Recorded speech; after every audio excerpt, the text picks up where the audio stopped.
She wore the ugliest outfit she owned to her blind date, hoping to scare him off like all the others. But the man across from her didn't flinch, even as he clutched his chest in pain. What she didn't know, he was a vampire king whose heart had just beaten for the first time in 300 years. Arya checked her reflection one last time and smiled with grim satisfaction. Perfect. She looked absolutely ridiculous. The oversized mustard yellow sweater hung off one shoulder, clashing violently with her paint-stained jeans that had actual holes, not the fashionable kind, but the "I literally fell while painting my apartment" kind. Her hair was pulled into a messy bun that screamed, "I don't care," and she deliberately smudged her eyeliner. The final touch? Mismatched socks visible above her worn sneakers. "Let's see you try to pretend you're interested now," she muttered, grabbing her bag. This was her 7th blind date in 3 months, courtesy of her well-meaning but relentless best friend Maya. 7 dates with 7 different men who'd all said the right things, smiled at the right moments, and then ghosted her within 48 hours. Arya was done playing dress-up for strangers who vanished the moment they got what they wanted. Tonight, she was conducting an experiment. If this guy, Adrian something Maya had said, could sit through dinner with her looking like a disaster, maybe, just maybe, he wasn't like the others. The night cafe was tucked between a bookstore and a vintage record shop, the kind of place that attracted artists and insomniacs. Arya had chosen it deliberately. Dim lighting, mismatched furniture, and a menu that served breakfast at midnight. If he complained about the venue, she'd have her answer even faster. She pushed through the door at exactly 8 p.m., scanning the scattered tables. Her eyes landed on him immediately. He sat in the corner booth, and Arya's stomach dropped. He was beautiful. Not handsome, beautiful. Dark hair that fell just slightly into his eyes, sharp cheekbones, and an elegant posture that made him look like he'd stepped out of a classical painting. He wore a simple black shirt and dark jeans, but somehow made it look effortlessly expensive. Great. Another one out of her league, who'd probably spend the whole night checking his phone. Adrian looked up and their eyes met. Something strange happened. His entire body went rigid. His hand, which had been resting on the table, clenched into a fist. For a split second, his eyes widened with what looked like shock or pain. Arya hesitated, then forced herself to walk over. "Adrian?"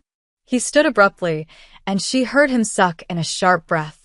His hand moved to his chest, pressing against his sternum. "Are you okay?" Arya asked, genuinely concerned now. Yes. Yes, his voice was deeper than she'd expected, slightly accented in a way she couldn't place. "You must be Arya." "That's me." The disaster herself. She gestured at her outfit with a self-deprecating smile. "I believe in truth in advertising." He stared at her for a long moment, and Arya braced herself for the polite excuse, the sudden emergency call he'd have to take. Instead, he smiled. It transformed his entire face, softening the aristocratic features into something warm and genuine. "You're beautiful." Arya blinked. "I'm literally wearing a sweater that looks like a sad banana." "I know," he pulled out her chair, still pressing his other hand to his chest. "Please sit." "I apologize, I seem to be having a moment. Do you need a doctor?" Arya sat down, worried now. His face had gone pale, and she could see a slight tremor in his hand. No. "Old condition. It passes." He sat across from her, his breathing deliberately controlled. "Tell me, Arya, is the sweater a test?" She froze. "What?" "I'm simply curious. Did you dress this way because you wanted to, or because you wanted to see if I'd run?" His dark eyes held no judgment, only genuine curiosity. Arya felt heat rise to her cheeks. "That obvious? I've lived a long time. I recognize armor when I see it, even when it's made of questionable fashion choices." He winced again, his hand tightening against his chest. "You're really not okay?" Arya said, leaning forward. "Should I call someone?" "Please, don't." Something desperate flickered across his face. It's complicated. But I promise you, I'm exactly where I want to be." There was something about the way he said it, with such quiet intensity, that made Arya believe him. A waitress appeared, and they ordered coffee for Arya. black tea for Adrian. As they waited, Arya found herself relaxing despite her intentions. So, she said, Maya told me you're in business. Adrian's lips quirked. Something like that. I manage properties. Old buildings mostly. I have a fondness for history. I work at an art gallery, Arya offered. Terrible pay, but I get to be around beautiful things all day. I imagine you do. He was looking at her again with that unsettling intensity. Not at her outfit, not at her smudged makeup, at her. Into her. You know, the staring thing is actually kind of creepy, Arya said, but she was smiling. Forgive me, he didn't look away. It's just, you're not what I expected. Yeah, I'm getting that. Usually guys run by now. Why would anyone run from you? The question was so genuinely confused that Arya laughed. Have you seen me? Yes, his voice was soft but firm. I see someone who's brave enough to be exactly who she is. Someone who tests strangers to find honesty. Someone who chose this cafe because she wanted to see if I'd judge her for it. He paused. I see someone worth knowing. Arya's throat tightened. She'd expected mockery. Or worse, pity. Not this. Not someone who looked at her like she was a puzzle he desperately wanted to solve. That's a really good line, she said quietly. It's not a line. Adrian's hand was still pressed to his chest, and she noticed dark veins appearing along his wrist, like shadows beneath his skin. They vanished when she blinked. Must be the lighting, she thought. Tell me something true, he said suddenly. Something you've never told anyone on a first date. Arya considered lying, then thought, what the hell? I dress like this because I'm tired of people loving my appearance and leaving my heart. I wanted to see if someone could be interested in me when I'm not trying. And I don't know yet, she studied him. You seem interested, but you also seem like you're in pain and possibly about to pass out. Adrian laughed, a real laugh that made his eyes crinkle. Then he grimaced, his hand pressing harder against his chest. I should walk. Movement helps. Could we continue this outside? Sure, Arya grabbed her bag. But if you collapse, I'm calling an ambulance. Fair enough. He left cash on the table. Too much cash, she noticed, and held the door for her. Outside, the night air was cool and crisp, carrying the scent of rain. They started walking toward the riverfront, and Arya noticed his breathing ease slightly. Better? She asked. Yes. Thank you, he looked at her sideways. You're very kind. You're very weird. He smiled. I've been called worse. They walked in comfortable silence for a moment, and Arya felt something shift inside her. This wasn't like the other dates. There was no performance here, no careful dance of impressions. Just connection. Can I see you again? Adrian asked as they reached the riverfront railing. Arya turned to face him. His hand had finally dropped from his chest, and in the moonlight, he looked almost ethereal, otherworldly. Yes, she heard herself say. I'd like that. His smile was radiant. Tomorrow? Eager, aren't we? You have no idea. Something flickered in his expression. Relief, desperation, hope. I promise, Arya. I'll never waste your time. She believed him, which was crazy because she'd just met him and he was clearly hiding something. But as he walked her home, talking about architecture and asking about her favorite paintings, Arya realized something terrifying. She was already falling. And she had no idea that the man beside her had just felt his heart beat for the first time in 3 centuries, or that the clock had started ticking on both their lives. The riverfront pathway glittered with reflected streetlights, casting dancing shadows on the water. Arya found herself walking slower than necessary, stretching out these moments with Adrian. She told herself it was just because the conversation was good, not because she didn't want the night to end. You said you manage old buildings, Arya said, watching him from the corner of her eye. What's the oldest one you've worked on? Adrian's expression turned thoughtful. There's a cathedral, built in 1692. It's been in my family for a very long time. Your family owns a cathedral? Owns is a strong word. We're caretakers. In a sense, he paused at the railing, looking out over the dark water. Some legacies are passed down whether you want them or not. There was something melancholy in his voice that made Arya step closer. That sounds lonely. He turned to her, surprised. Why do you say that? Because duty without choice usually is, she shrugged. I get it though.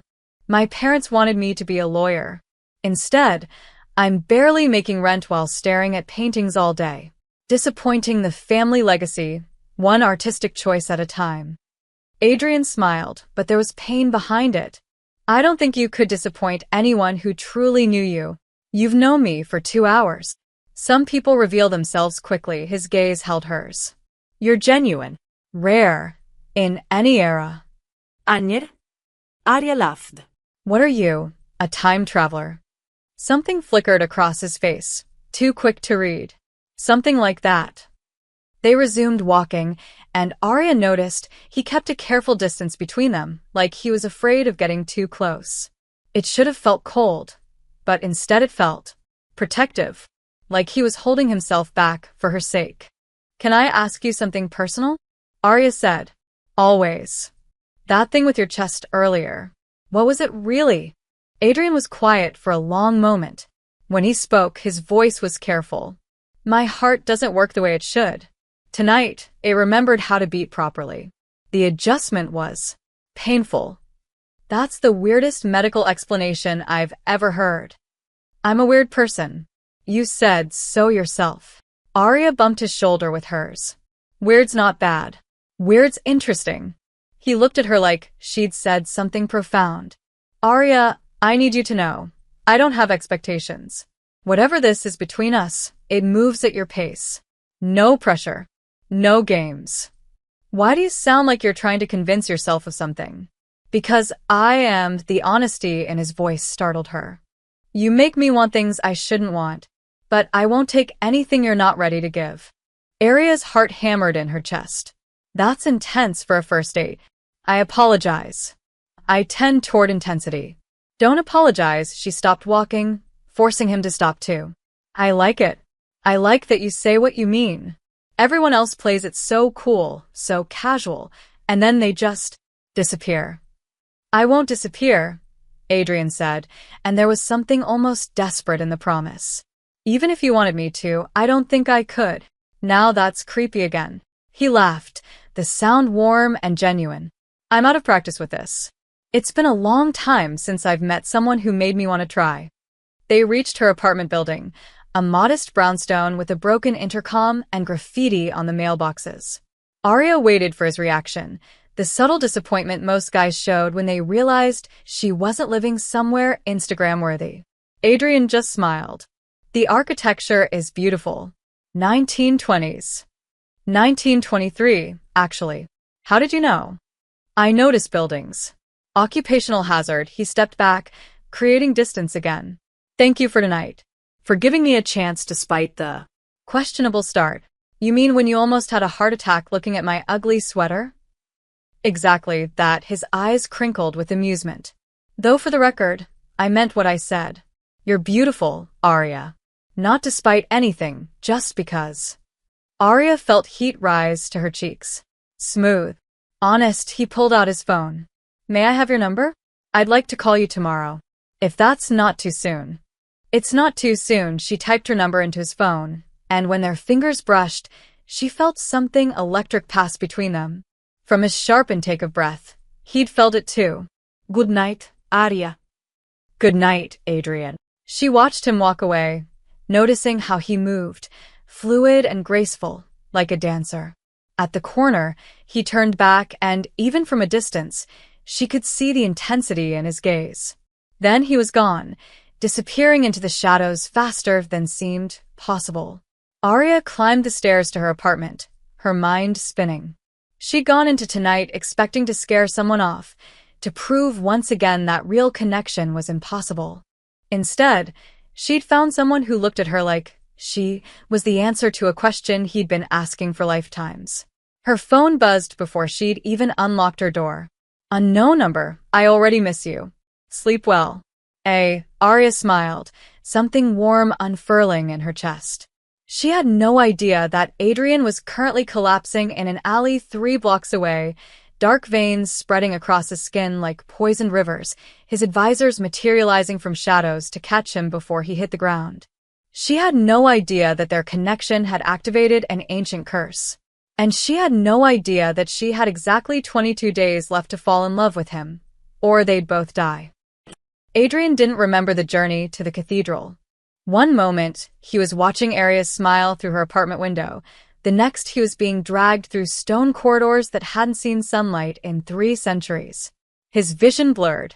Pain radiated from his chest outward, like fire spreading through deadwood finally remembering how to burn. "My lord, stay with us," that was Cashin, his oldest advisor, voice tight with worry. "I'm fine," Adrian managed, though he clearly wasn't. They descended deeper, past the public crypts tourists paid to see, past the maintenance levels, down into the true heart of his domain. The underground court, a cathedral within a cathedral, built by his ancestors when they'd first made peace with hiding from the sun. His advisors laid him on the obsidian council table. Adrian stared up at the vaulted ceiling, at frescoes painted in 1701 depicting the first curse, his great-grandfather turning to ash when his human mate chose mortality over eternal life with a monster. "It's happening," whispered Seraphine, his court historian. She was old, even by vampire standards, her silver hair reaching the floor. "The prophecy." "There is no prophecy," Adrian gasped. "Just a curse. A punishment for my bloodline's arrogance." "Call it what you will," Seraphine rolled up his sleeve, and they all saw it, the curse mark spreading like black lightning up his arm. Ancient text in a language older than Latin wound around his veins. "Your heart has chosen. The clock has started." Cashin leaned closer, his expression grim. "Tell us everything. What happened tonight?" "I saw her." Adrian's voice was barely a whisper. "And for the first time since my death in 1725, my heart remembered how to beat." The room fell silent. Every vampire present understood what that meant. "How long do we have?" Cashin asked Seraphine. She traced the curse marks with trembling fingers. "The blood moon rises in 22 days. He must have her willing love by then, or she didn't finish. She didn't have to. Or I turn to ash," Adrian completed. "Just like my great-grandfather. Just like every firstborn male in my line who's ever found their mate." "It's barbaric," muttered Lucien, the youngest council member. "Punishing descendants for an ancestor's crime. The witch who cursed us didn't care about fairness." Adrian tried to sit up and immediately regretted it. Pain lanced through his chest. "She cared about vengeance. My great-grandfather killed her daughter when she refused his transformation. So she ensured that no firstborn of his line could ever have true love without risking everything." "There are rules to the curse, my lord," Seraphine said. "You know them." Adrian closed his eyes. He'd studied them his entire immortal life, hoping he'd never need them. "The mate must love me willingly. no manipulación, no compulsión. Her choice must be free." "And if she dies before the blood moon?" Cashin asked quietly. "Then I die instantly. The curse links our lives the moment my heart awakens." Adrian laughed bitterly. "Beautiful, isn't it? I have to stay close enough to court her, but every moment she's near me puts her in danger." "Danger from what?" Lucien asked. The answer came from the shadows. "Danger from us." 5 figures emerged from the darkness, wearing the crimson insignias of House Morgrave, the rival vampire house that had been trying to overthrow Adrian's leadership for decades. Cashin moved immediately, positioning himself between Adrian and the intruders. "How did you get past our wards?" "Your wards are weakening. Just like your king, the leader, a vampire named Thorn," smiled coldly. "We felt it the moment his heart started beating. Felt the curse activate. Which means he's found his mate." Adrian forced himself to stand, though his legs shook. "Get out of my court, Thorn." "Oh, we're leaving. But first, a message." Thorn's smile widened. "You've been a strong king, Adrian. Too strong. For 2 centuries, you've held power, made alliances, prevented war between our kind and humans. But a king with a beating heart? A king weakened by love. That's a king we can finally destroy." Touch her and I'll. You'll what? You can't even stand. Thorn moved closer. Here's what's going to happen. We're going to kill your little human mate. You'll die instantly, as the curse demands. And House Morgrave will finally take its rightful place ruling the night. Power surged through Adrian despite his weakness. His eyes bled to crimson, fangs extending. I've protected this city's humans for 200 years. I won't let you start a war. You won't have a choice. You'll be dead. Thorn gestured to his companions. Find the girl. Watch her. Wait for the perfect moment. They vanished into shadow, and Adrian collapsed again, coughing. When he pulled his hand away from his mouth, there was blood. My lord. Cashin gripped his shoulder. We need to protect her. Guards, wards, something. No, Adrian's voice was firm despite his condition. She can't know what I am. Not yet. If she learns the truth before she knows me, she'll run. Fear can't be part of her choice. So, what do we do? Lucien asked. Adrian wiped the blood from his lips. I court her. Honestly. Genuinely. I make her fall in love with who I am, not what I am. He looked at his advisors. And you keep her alive without her knowing she's being protected. That's almost impossible, Seraphine said. I know, Adrian stood, steadying himself. But she's worth the impossible.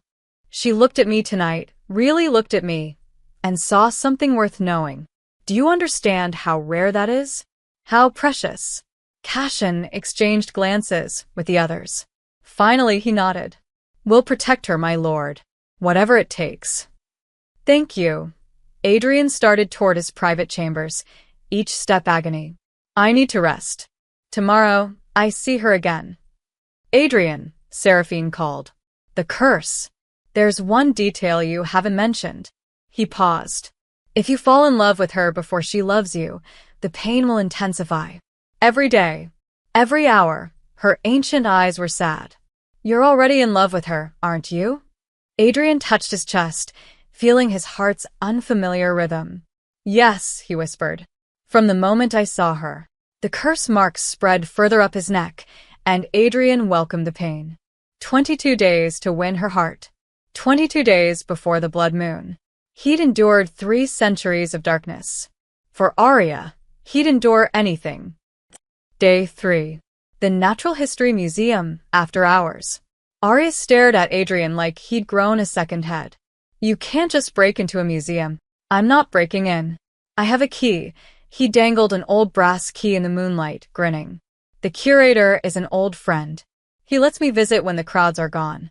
That's the most unbelievable thing you've said yet, and you once told me you don't eat solid food because of a dietary condition. Adrian's smile faltered for just a second. I have a sensitive digestive system. Sure you do. Arya shook her head, but she was already following him to the side entrance.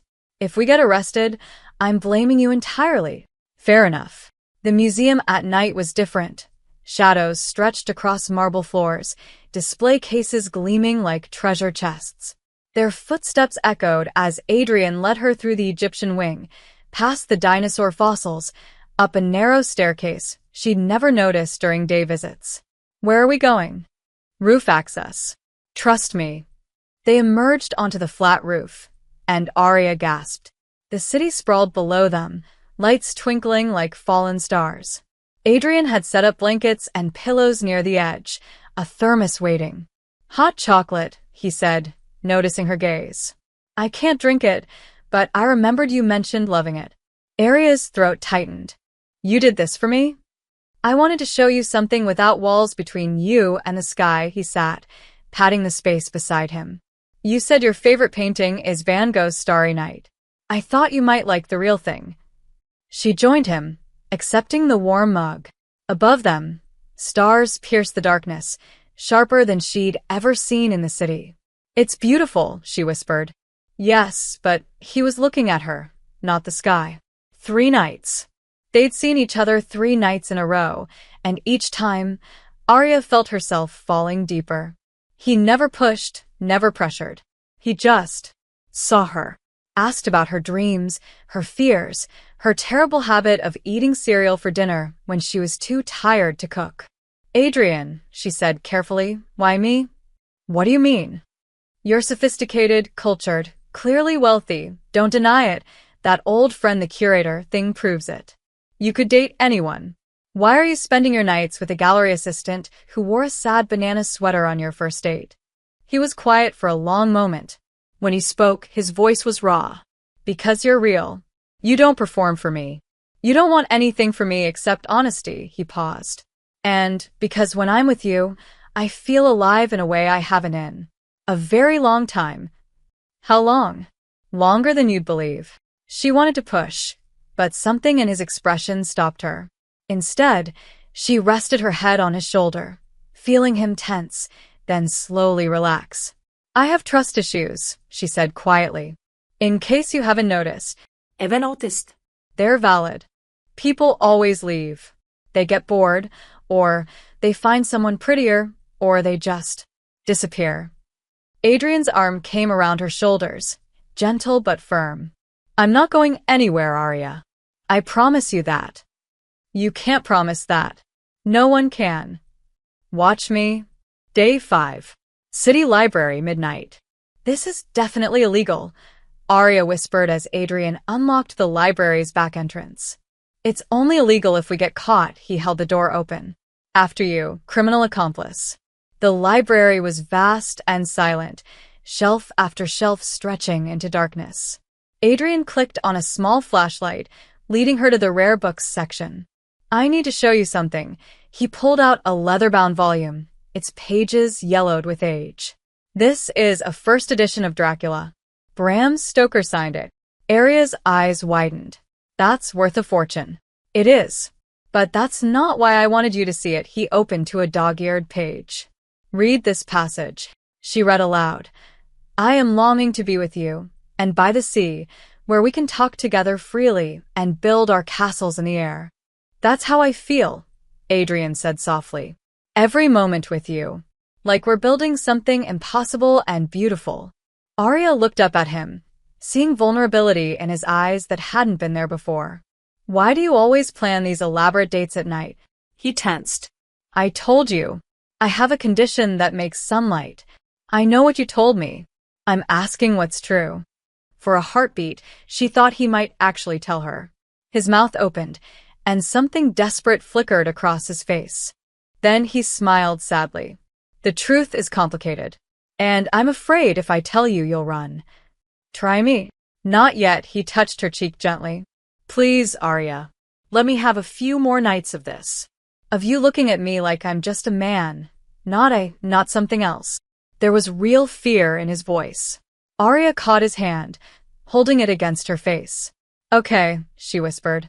A few more nights. Relief flooded his features. He leaned forward slowly, giving her every chance to pull away, and pressed his lips to her forehead. Thank you, he breathed against her skin. They spent hours in the library after that, Adrian reading to her in languages she didn't recognize, his voice like music. Arya dozed against his shoulder, feeling safer than she had in years. She didn't notice the dark veins spreading up his neck. She didn't see him wince with pain every time his heart beat faster in her presence. And she didn't know that outside, in the shadows, Adrian's guards fought off 2 assassins who'd been waiting to strike.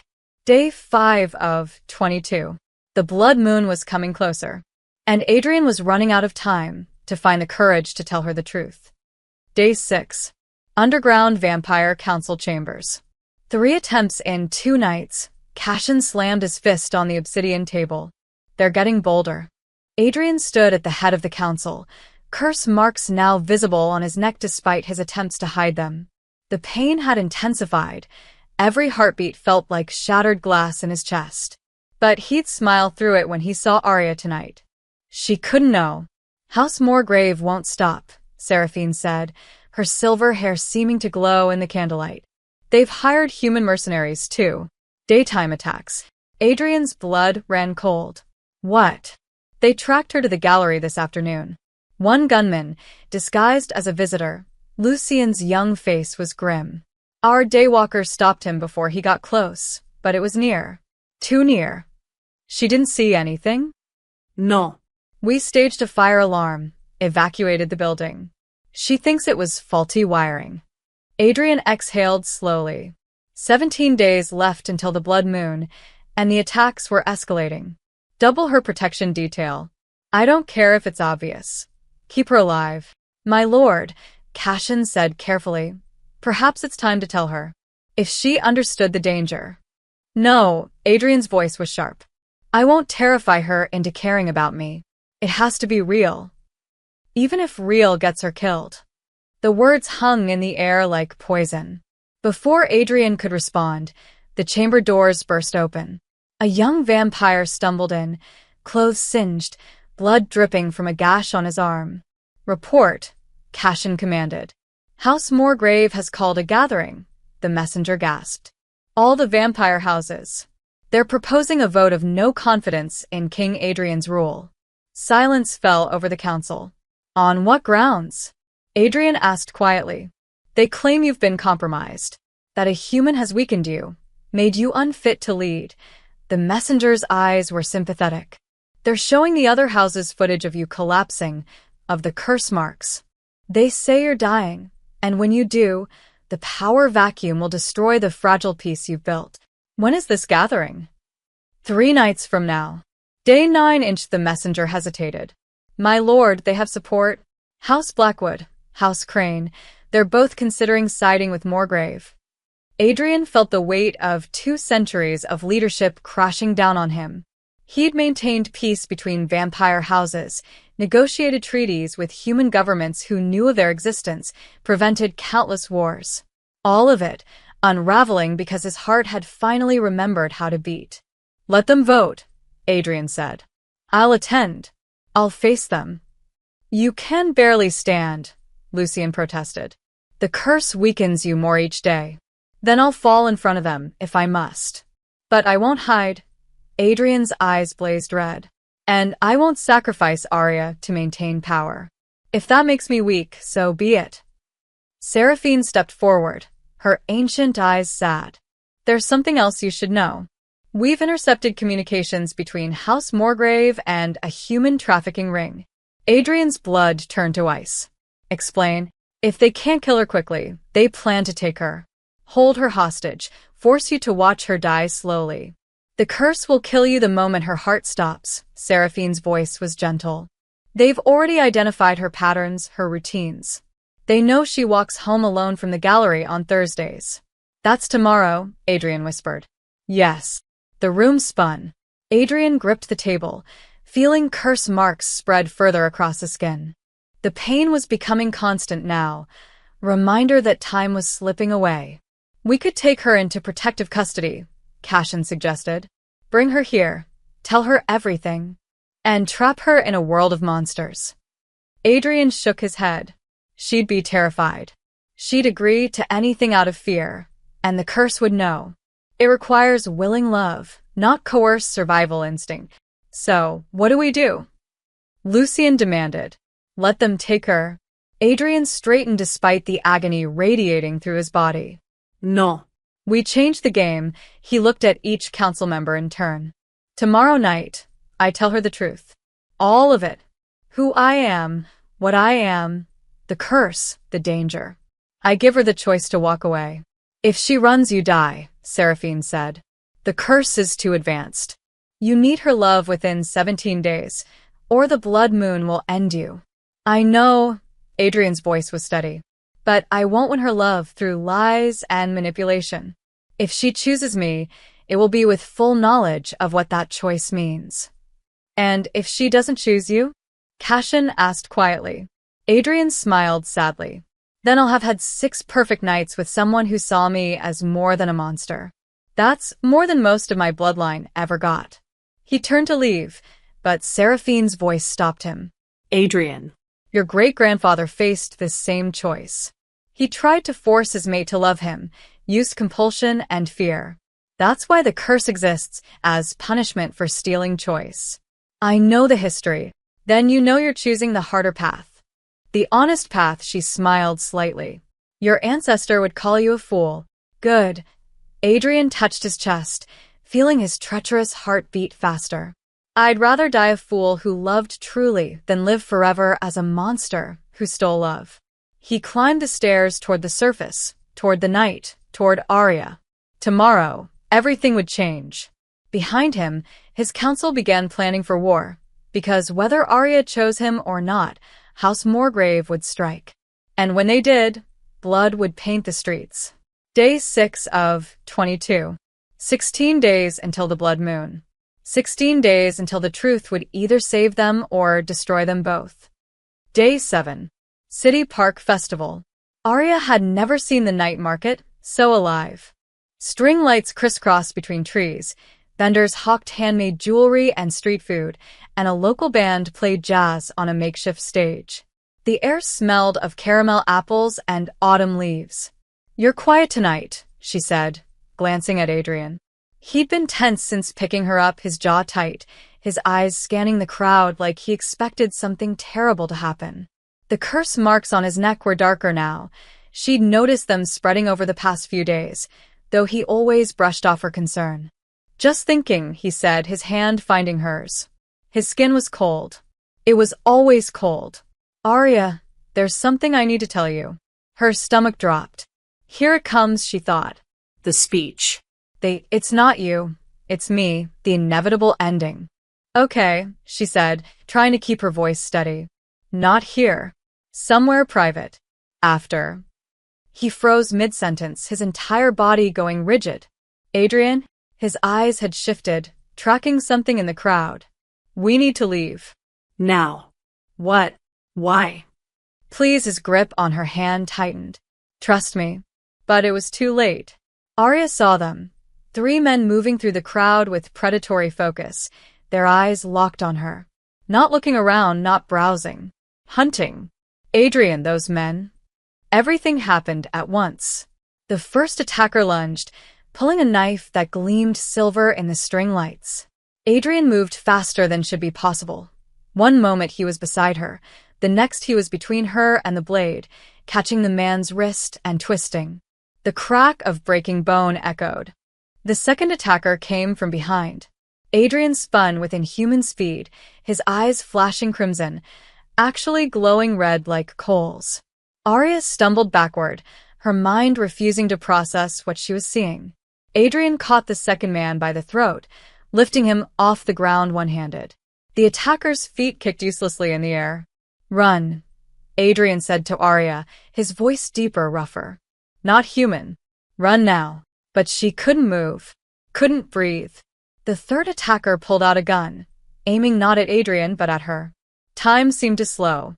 Arya saw Adrian's face transform, complete terror, desperate calculation. He threw the man he was holding at the gunman, then moved faster than physics should allow, becoming a blur. He grabbed Arya, and suddenly they were 20 feet away, behind a vendor's booth. The crowd was screaming now, scattering in panic. "What are you?" Arya whispered, pressing against the booth's back wall. Adrian's eyes were still that impossible crimson, his fangs. Oh God, he had fangs, visible when he spoke. "I'm trying to save your life. Please, just stay." More attackers emerged from the shadows. Not 3. 10. 15. They'd been waiting, coordinating. Adrian positioned himself in front of her like a living shield. "You want her, you go through me." "Gladly," one of them said, and they attacked as one. What followed was carnage. Adrian fought like something out of a nightmare, or a myth. He moved too fast to track, his strength impossible. He tore through attackers with brutal efficiency, but there were too many. A blade caught his shoulder. Another sliced his side. Dark blood, too dark to be normal, stained his shirt. And with each wound, he seemed to weaken, the curse marks on his skin glowing like they were burning from within. "Stop," Arya screamed. "Just stop." One attacker broke through Adrian's defense, charging straight at her. She saw the knife, saw her death coming. Then Adrian was there, taking the blade meant for her. It plunged into his chest, right where his heart would be. He gasped, crimson eyes going wide. The curse marks exploded across his entire body, black and writhing like living things. "No," Arya sobbed, catching him as he collapsed. No, no, no. The attackers were retreating now, melting into the chaos. Police sirens wailed in the distance. Adrian's hand came up to touch her face, his fingers trembling. I'm sorry. I'm so sorry. I wanted to tell you. I was going to tell you tonight. Tell me what? What are you? Vampire. The word came out strained. I'm a vampire. And you're my mate. And I've loved you since the moment I saw you, and now I've dragged you into hell. Aria's mind reeled. Vampire. The word should be impossible, but she just watched him do impossible things. The things on your skin. A curse. I have 16 days to earn your love, or I die. If you die, I die instantly. He laughed bitterly, blood on his lips. And I've just shown you exactly what kind of monster I am. Figures materialized from the shadows. Adrian's people, she realized. More vampires. They moved to surround them, protect them. Get her somewhere safe, Adrian commanded, his voice weakening. No, Arya said. You don't get to make that choice for me. Arya. You're bleeding. You're hurt. I'm not leaving you. His crimson eyes met hers, full of pain and hope and desperation. You should run from me. I'm exactly what you fear, a monster who's been lying to you. Were the nights we shared lies, she demanded. The rooftop, the library, the way you looked at me, was any of it real? All of it, he whispered. Every moment. Every word. I've never been more real with anyone in 300 years. 300 years. God. Cashin appeared beside them. My lord, we need to move. More are coming. Adrian tried to stand and collapsed. The wound in his chest wasn't healing. The curse marks were spreading down his arms, his legs, consuming him. He's dying, Seraphine said, appearing at Aria's side. The old woman's eyes were ancient and sad. The curse is accelerating. Your rejection, your fear, it's killing him faster than the blood moon would. I haven't rejected him, Arya protested. Haven't you? Seraphine gestured to Aria's body language, pressed back, arms wrapped around herself. You recoil from what he is. I'm processing. He just told me vampires are real and we're apparently cursed soul mates or something. We need to go, Cashin urged. Now. They lifted Adrian, and Arya found herself being guided through the panicking crowd into a black car that smelled of leather and something ancient. As they sped away from the festival, Arya looked at Adrian's unconscious form sprawled across the back seat, curse marks still spreading. Monster, her mind whispered. But her heart remembered his gentleness, his honesty, the way he'd taken a blade meant for her without hesitation. Where are we going? She asked quietly. Somewhere safe, Cashin said from the driver's seat. Where we can explain everything. Arya looked at her hands. They were shaking. Everything she thought she knew had shattered in minutes. And somehow, impossibly, she was more terrified of losing Adrian than of what he was. Day 7 of 22. 15 days until the blood moon. And the hardest choice of her life was just beginning. Day 8. Old cathedral. Underground sanctuary. Arya sat in a room that shouldn't exist, beneath a cathedral, lit by candles that never seemed to burn down, furnished with pieces that belonged in museums. She'd been here for hours while they treated Adrian's wounds, while Seraphine explained curses and bloodlines and impossible histories. Her coffee had gone cold in her hands. I need to go home, she said finally. Seraphine looked up from her ancient texts. That's unwise. House Morgrave will be watching your apartment. I don't care. I can't. I can't think here, surrounded by vampires, by stone walls that felt like a tomb, by the constant reminder that her life had become a nightmare. Arya, Cashin appeared in the doorway. He's asking for you. Her traitorous heart leaped. Is he okay? See for yourself. Adrian's private chamber was surprisingly simple, books lining every wall, a massive bed that looked centuries old, windows that faced only stone. He sat on the edge of the bed, shirtless, bandages wrapped around his torso. The curse marks had faded slightly, but still crawled across his skin like dark veins. He looked up when she entered, and the vulnerability in his eyes almost broke her. "You stayed," he said quietly. "I'm leaving, actually." She crossed her arms, kneading the barrier. "I need space to process this." Pain flickered across his face. "Of course. I'll have someone escort you." Alone. "I need to be alone." "Arya, they'll kill you." "Then maybe you should have thought of that before you got involved with me." The words came out harsher than intended. "You knew this was dangerous. You knew people would target me. And you pursued me anyway." I know his voice was hollow. "I was selfish. I felt my heart beat for the first time in 3 centuries, and I couldn't walk away."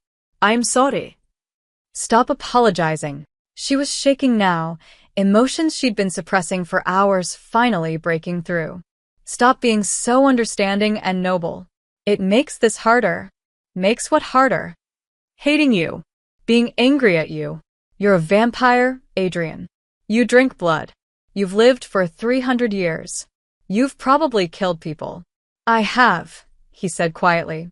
In self-defense. To protect humans from worse monsters than me. I won't lie about what I am." Arya felt tears burning her eyes. "I can't be part of this world. I'm just I'm no Ubedi. a gallery assistant who can barely pay rent. And you're a king, apparently, with enemies and politics and ancient curses. This isn't a fairy tale. This is insane." "You're right," Adrian stood slowly, wincing. "It is insane. And you deserve a normal life with a normal man who can take you to brunch and meet your parents and give you everything simple and safe." He crossed to her, stopping just out of reach. "So go. I won't stop you. I won't send guards or manipulate you into staying. Your choice has to be free, or the curse won't break anyway. If I leave, you die." "Yes. That's not fair." "How is that a free choice?" "It's not," he admitted.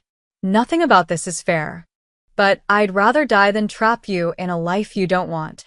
Arya stared at him, at this impossible man, creature, whatever he was. 7 days ago, she dressed in ugly clothes to scare off another shallow date. Now she was standing in an underground vampire kingdom, and the person threatening to break her heart was offering to die for her freedom. "I need time," she whispered. "I know. I have 15 days until the blood moon. Take however many of those you need." She turned to leave, then paused at the door. "Adrian? Was any of it manipulation? The dates, the attention, the things you said?" "Never," his voice was fierce. "I meant every word. Every moment we shared was the most real thing I've experienced in 300 years." Arya nodded and left before she could change her mind. Days 9 to 15. Arya's apartment. She didn't leave her apartment for a week. Called in sick to work. Ignored Maya's increasingly worried texts. Sat on her couch and tried to reconcile the gentle man who'd read to her in the library with the creature who'd torn through attackers with supernatural strength. Her phone buzzed constantly. Never Adrian. He'd kept his promise not to manipulate her. But Cashin sent updates. Day 10. My lord collapsed today. Curse is accelerating. Day 12. He's forbidden us from contacting you, but you should know. He's preparing his will. Day 14. 8 days left. He's accepted death. Says you were worth it. That last message broke something in Arya. She pulled up her photos from their dates. Adrian laughing at her terrible joke. Adrian looking at her like she hung the moon. Adrian simply being present in a way no one else ever had. Monster, her fear whispered. But her heart remembered something else.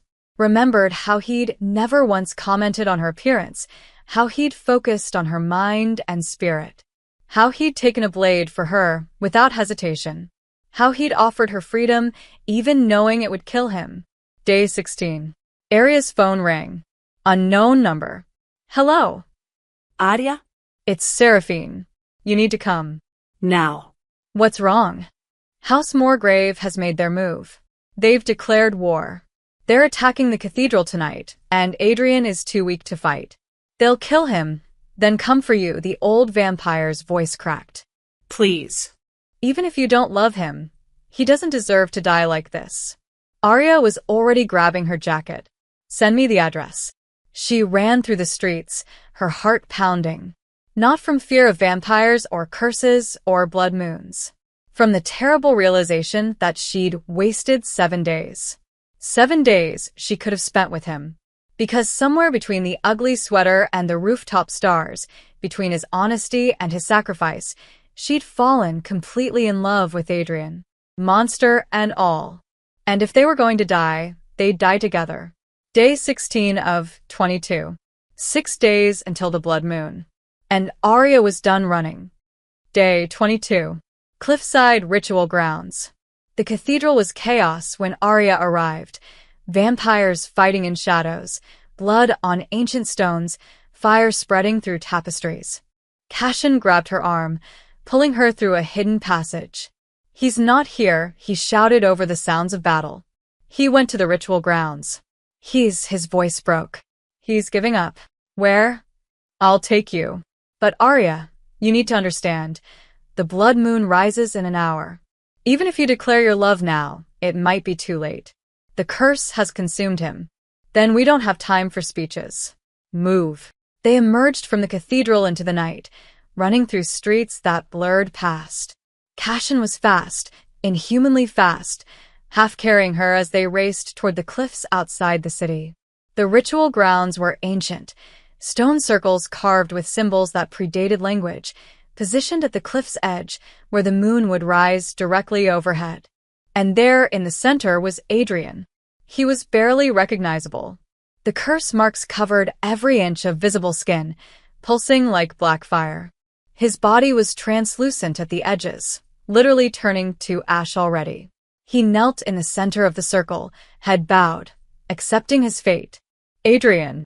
Arya screamed, running toward him. He looked up, and his eyes, still that impossible crimson, widened in horror. No. Arya, no. You need to leave.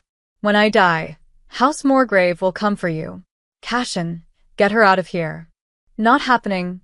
Arya skidded to her knees in front of him. You stubborn, self-sacrificing idiot. Did you really think I'd let you die alone?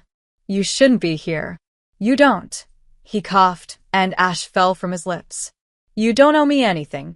You're right. I don't, she cupped his face, feeling how cold he'd become. But I love you anyway. Time seemed to stop. What? His voice was barely a whisper. I love you, Adrian. I love your gentleness and your intensity.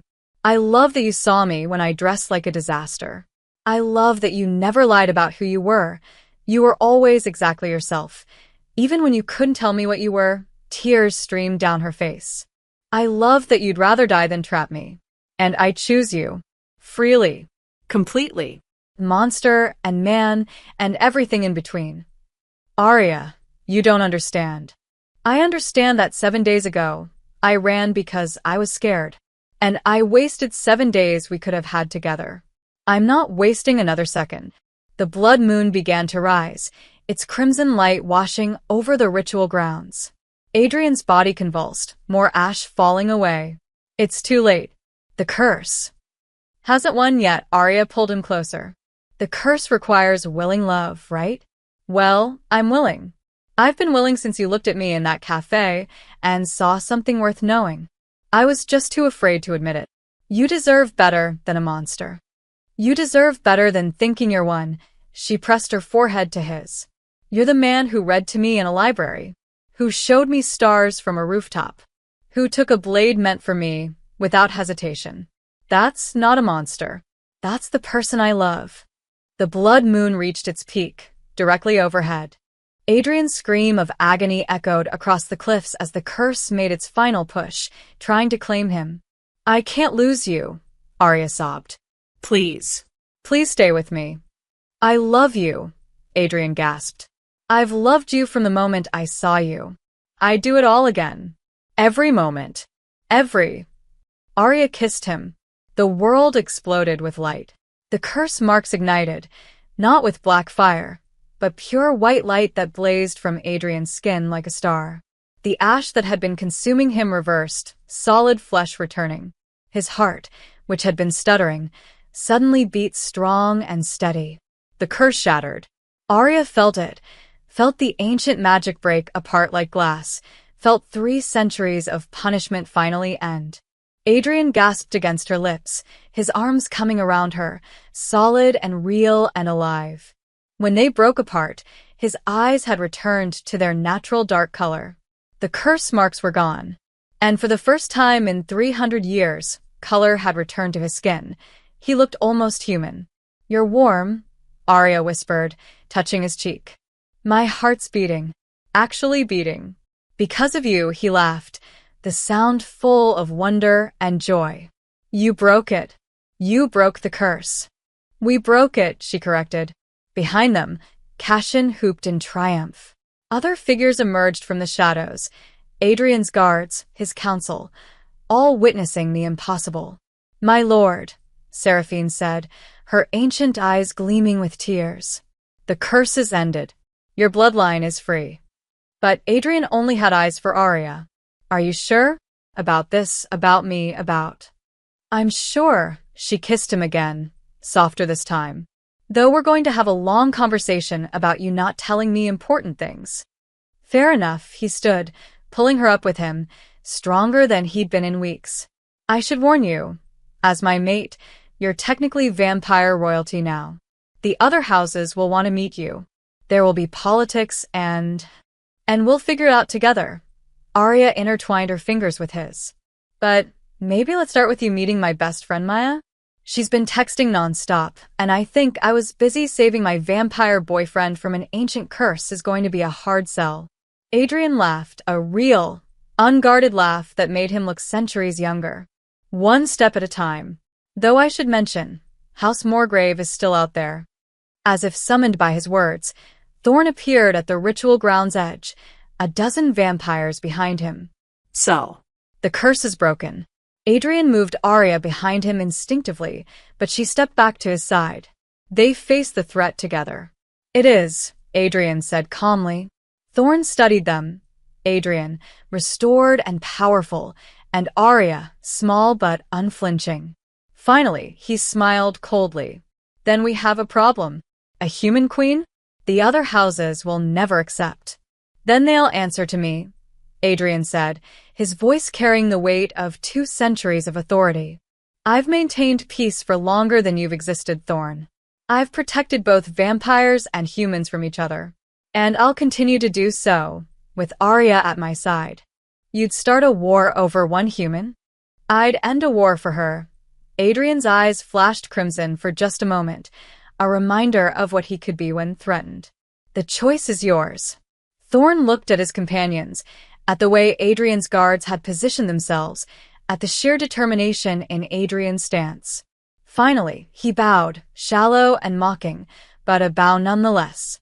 "We'll be watching, my lord. And when you fail—" "I won't." Adrian's hand found Arya's. "Not anymore." Thorn and his vampires melted into shadows, and suddenly they were alone, Adrian and Arya on a cliff under a blood moon that no longer threatened, only witnessed. "So," Arya said, "Vampire Queen, that's going to take some getting used to." "We have time." Adrian pulled her close. "All the time in the world, actually. Though you're still human, still mortal. If you want to stay that way. Let's tackle one supernatural crisis at a time." She rested her head against his chest, hearing his heartbeat. Strong, steady, real. "Right now, I just want to be with you." "That," Adrian murmured into her hair, "I can absolutely arrange." As the blood moon set and dawn threatened the horizon, Adrian and Arya left the ritual grounds together. Behind them, a new era began, one built not on curses or fear, but on choice. She dressed ugly for a blind date, hoping to scare someone off. Instead, she'd found a love that broke curses and defied death itself. And as Adrian lifted her in his arms, stronger now, freed from 3 centuries of punishment, carrying her toward their future, Arya knew one thing for certain. She'd never doubt her worth again. Because she'd been loved by someone who'd seen her completely and chosen her anyway. Years later, when other vampires asked how Adrian broke his family's curse, he always gave the same answer. She wore a terrible sweater, had paint on her jeans, and saw me as exactly what I needed to be, just a man looking for someone real. Everything else was simply fate catching up to what my heart already knew.